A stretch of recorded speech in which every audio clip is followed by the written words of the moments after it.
अस्सलाम वालेकुम स्टूडेंट्स। आज की वीडियो में हम फर्स्ट ईयर बायोलॉजी से एक और टॉपिक डिस्कस करेंगे और टॉपिक हमारे पास है क्राइटेरिया ऑफ एनिमल क्लासिफिकेशन। ठीक है, और हमारे पास चैप्टर नंबर 9 है जिसका नाम है डाइवर्सिटी अमंग द एनिमल। तो चलिए स्टार्ट करते हैं। The kingdom animalia is divided into 33 groups called phyla. जो किंगडम एनिमेलिया है, ठीक है, हम जानते हैं कि जो 5 मेन बड़े ग्रुप्स हैं जानदारों के। ठीक है, तो उसमें एक किंगडम एनिमेलिया है जिसके अंदर सारे एनिमल्स को रखा गया है। तो एनिमल किंगडम जो है ना, ये 33 ग्रुप्स के अंदर डिवाइड किया गया है। इसके अंदर जो एनिमल्स है इनको 33 ग्रुप्स के अंदर डिवाइड किया गया है और उन ग्रुप्स को हम कहते हैं फाइला, और इसका सिंगुलर होता है phylum. But we will consider in the depth only 9 major phyla. तो इन 33 में से हम सिर्फ जो है ना 9 फाइलम डिस्कस करेंगे या फाइला डिस्कस करेंगे। ठीक है, this major phyla are Porifera, जो कि हमारे पास है पोरिफेरा है, नेडेरिया है, प्लेटीहेलमिन्थिस है, एस्केलमिन्थिस है, एनेलिडा है, मोलस्का है, आर्थ्रोपोडा, इकानोडर्मेटा एंड कोरोडेटा। और कोरोडेटा के अंदर जो एनिमल्स होते हैं वर्टिब्रेट्स होते हैं। ठीक है, where is the rest of the groups are minor phyla. ठीक है, जो रिमेनिंग है वो माइनर फाइला है, और उन फाइलम को या उन फाइला को हम फर्स्ट ईयर के सिलेबस में डिस्कस नहीं करेंगे। या दिस क्लासिफिकेशन और grouping of animal is called taxonomy और सिस्टमेटिक्स।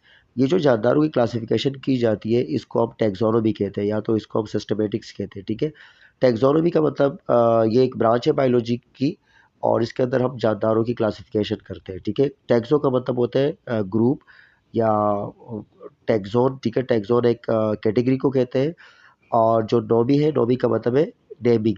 तो टैक्सोनॉमी में जानदारों को अरेंज किया जाता है ग्रुप्स के अंदर, और on the basis of similarities and dissimilarities, और इनको साइंटिफिक नेम भी दिया जाता है। ठीक है, या तो इसको हम टैक्सोनॉमी कहते हैं या इसको हम कहते हैं सिस्टमैटिक्स।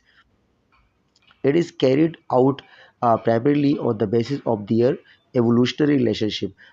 तो प्राइमरीली ये देखा जाता है कि जो जानदारों में एवोल्यूशनरी रिलेशनशिप है, मतलब कौन सा जानदार ना किस जानदार से इसकी एवोल्यूशन हुई है, इसके इर्तिका हुई है। ठीक है, तो इस बेस पे क्लासिफिकेशन करते हैं। Clues to this relationships are found इन।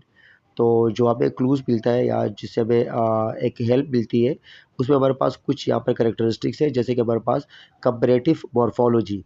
मतलब सबसे पहले देखा जाता है कि मॉर्फोलॉजी सेम है या डिफरेंट है, मतलब जो एक्सटर्नल फीचर्स होते हैं या करेक्टरिस्टिक्स होते हैं। ठीक है, मॉर्फोलॉजी में हम जानदारों के जो है ना बैरूनी मतलब एक्सटर्नल फीचर को डिस्कस करते हैं। सेकंड करेक्टरिस्टिक हमारे पास है इंटरनल आर्किटेक्चर्स। मतलब अगर मॉर्फोलॉजी से हमें समझ में नहीं आता तो फिर हम देखते हैं कि जानदारों के जो इंटरनल करेक्टरिस्टिक्स है वो एक दूसरे के साथ कितने मैच करते हैं। ठीक है, तो जिनके इंटरनल करेक्टरिस्टिक्स मैच करते हैं तो उनको अलग ग्रुप में रखा जाता है, और जिनके डिफरेंट होते हैं तो उनको फिर इनका अलग ग्रुप बनाते हैं, which include presence and absence of tissues. तो हम ये भी देखते हैं कि जिनमें टिश्यू प्रेजेंट है तो उनको अलग रखते हैं। जैसे कि हमारे पास एक फाइलम ऐसा है जैसे कि पोरीफेरा है, पोरीफेरा के अंदर टिश्यू लेवल नहीं होता है, तो फिर इनको अलग रखते हैं। ठीक है, और बाकी जो हमारे पास टिश्यू लेवल वाले फाइलम है तो उनको अलग अलग रखते हैं। तो टिश्यू लेवल को देखा जाता है, नंबर ऑफ टिश्यू लेयर्स, ये देखा जाता है कि टिश्यू के अंदर कितने लेयर्स हैं। ठीक है, सिमेट्री देखी जाती है। सिमेट्री का मतलब होता है कि जानदारों को दो हिस्सों में डिवाइड किया जा सकता है या नहीं।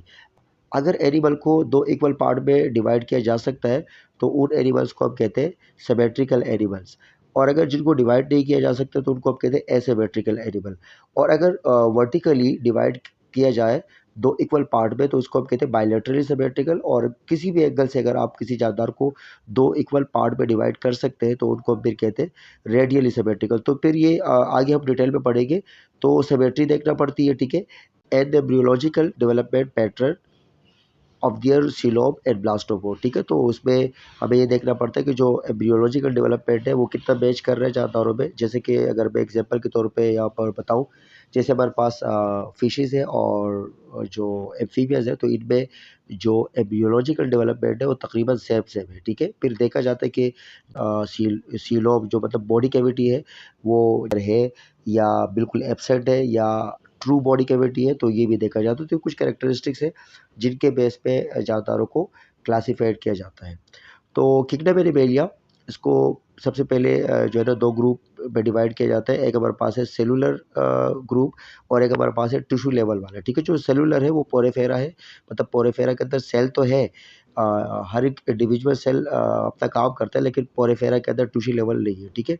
उसके बाद जो हमारे पास टिश्यू लेवल के जो जानदार है या एनिमल है, इनको फर्दर 3 कैटेगरीज़ के अंदर डिवाइड किया गया है। एक हमारे पास है जिनमें सीलोम बिल्कुल एब्सेंट होता है, ठीक है। इनमें सीलोम होता ही नहीं है, तो वो हमारे पास 2 फाइलम है।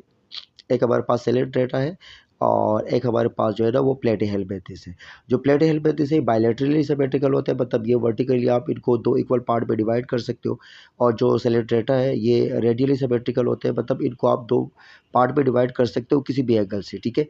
फिर उसके बाद हमारे पास कुछ एनिमल ऐसे होते हैं जिनके अंदर सीडोसीलोम होता है, मतलब सीडो का मतलब है कि फॉल्स बॉडी कैविटी होती है लेकिन वो फॉल्स होती है, ठीक है।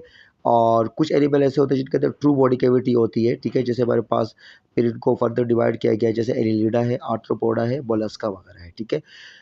फिर जो हमारे पास ये 3 फाइलम है, Annelida, Arthropoda and Mollusca. So mesodermal cells are form from the single cell during the growth of the embryo. बाकी जो हमारे पास 2 फाइला है यहाँ पर, इकारोडर्मेटा और जो कोरोडेटा है।